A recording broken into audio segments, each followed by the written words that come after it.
देखिए, आज हम आपको फंक्शन ऑफ मनी बताने जा रहे हैं, यानी कि मनी जो है वो क्या-क्या काम करती है।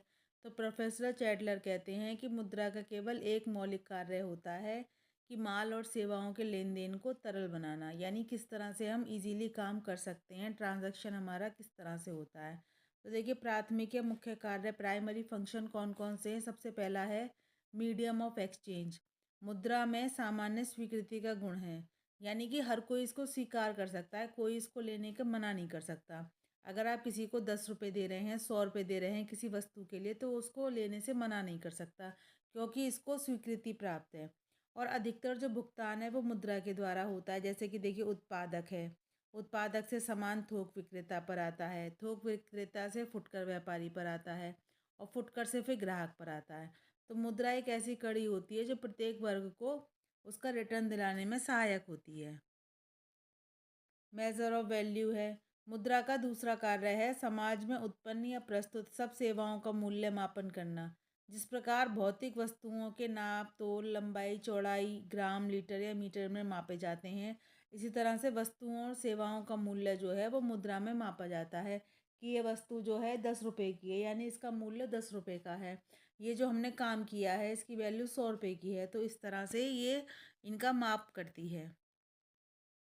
जैसे 2 मीटर, 3 मीटर या 3 रुपये किलोग्राम, या इस तरह से ये आपका क्रय विक्रय व्यवस्था का मुद्रा सहायक करती है। उसके बाद देखिए, सेकेंडरी या हमारे सब्सिडरी सहायक कार्य कौन से हैं। सबसे पहला है भावी भुगतानों का अधिक आधार।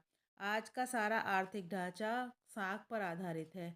साख या उधार मुद्रा के रूप में दी जाती है। उधार देते समय ब्याज की दर और भुगतान की किस्तें जो निश्चित करते हैं वो मुद्रा में ही करते हैं। इसीलिए क्योंकि मुद्रा जो है वो अन्य वस्तुओं की अपेक्षा अधिक स्थिर रहती है, ज़्यादा इसमें चेंज नहीं होता। और देखिए, स्टोर ऑफ वैल्यू है, मूल्य संचय का साधन है। मनुष्य भविष्य की आकस्मिक विपत्तियों या सामाजिक और व्यक्तिगत आवश्यकताओं के लिए अपनी वर्तमान आय का कुछ भाग बचा कर रखना चाहता है। मुद्रा में जमा करना इस दृष्टि से भी उचित है कि उसे बैंक में जमा करके ब्याज कमाया जा सकता है। मुद्रा का मूल्य भी स्थिर रखा जाए, ठीक है, ताकि लोग अपनी बचत सोना भूमि में और संपत्ति में न रखकर मुद्रा में ही रखें। उसके बाद है ट्रांसफर ऑफ वैल्यू। मुद्रा विनिमय माध्यम का कार्य करती है। जैसे कोई व्यक्ति है वो जयपुर छोड़ के आगरा शिफ्ट होना चाहता है, तो वह जयपुर में स्थित सभी संपत्ति को मुद्रा में बेचकर आगरा में नई संपत्ति खरीद सकता है। उसके बाद देखिए हैं आकस्मिक यानी कॉन्टीजेंट फंक्शन। तो किनले जो हैं वो बता रहे हैं, चार बता रहे हैं। सबसे पहला है डिस्ट्रीब्यूशन ऑफ इनकम। किसी देश में जितना उत्पादन होता है, जैसे कि हमारे उत्पादन के 5 साधन होते हैं, भूमि श्रम पूंजी संगठन साहस, तो इसका जो रिटर्न होता है वो मुद्रा में ही मिलता है। और मुद्रा से राष्ट्रीय आय का अनुमान भी लगा सकते हैं।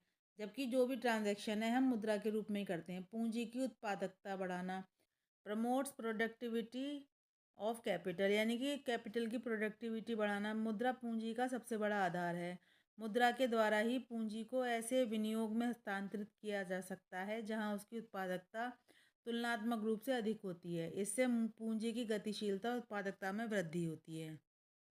ये देखिए, साख का आधार भी है।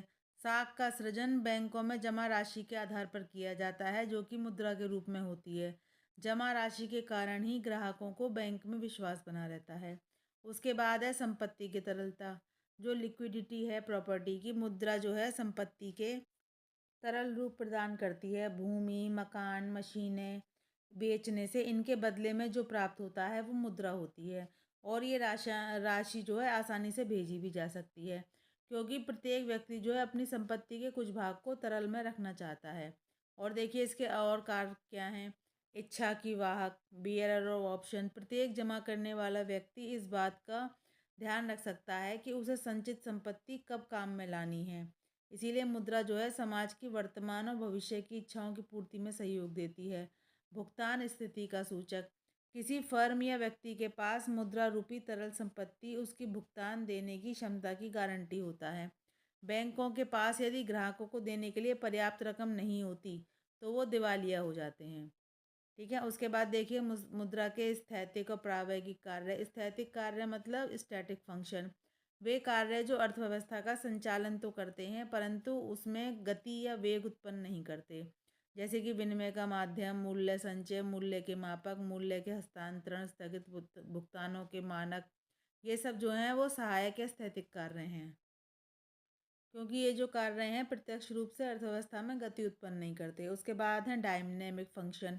मुद्रा के वे कार्य जो अर्थव्यवस्था को सक्रिय रूप से गतिशील बनाते हैं, मुद्रा के प्रावेगिक कार्य कहे जाते हैं। मुद्रा की मांग और पूर्ति में परिवर्तन होने से मुद्रा के मूल्य में परिवर्तन होता है, जिसके फलस्वरूप उत्पादन, रोजगार और अल्प स्तर सभी प्रभावित होते हैं। मुद्रा के प्रमुख प्रावेगिक कार्य इस प्रकार हैं। मुद्रा की मात्रा में वृद्धि अथवा कमी, तो इससे क्या होता है कि हमारी अर्थव्यवस्था में स्फीति और संकुचन की दशा उत्पन्न करती है। मुद्रा घाटे की व्यवस्था को संभव बनाती है। पूंजी को तरलता, उत्पादकता, गुण प्रदान करना मुद्रा का प्राथमिक कार्य है। तो देखिए ये सब हमारे मुद्रा के कार्य थे, यानी कि फंक्शन थे, जो बहुत ही ज़्यादा इंपॉर्टेंट है और ये अक्सर एग्जाम में आते रहते हैं। अगर आपको वीडियो अच्छा लगा हो तो इसे लाइक कीजिए, शेयर कीजिए और प्लीज़ हमारे चैनल को सब्सक्राइब कीजिए। Thanks for watching.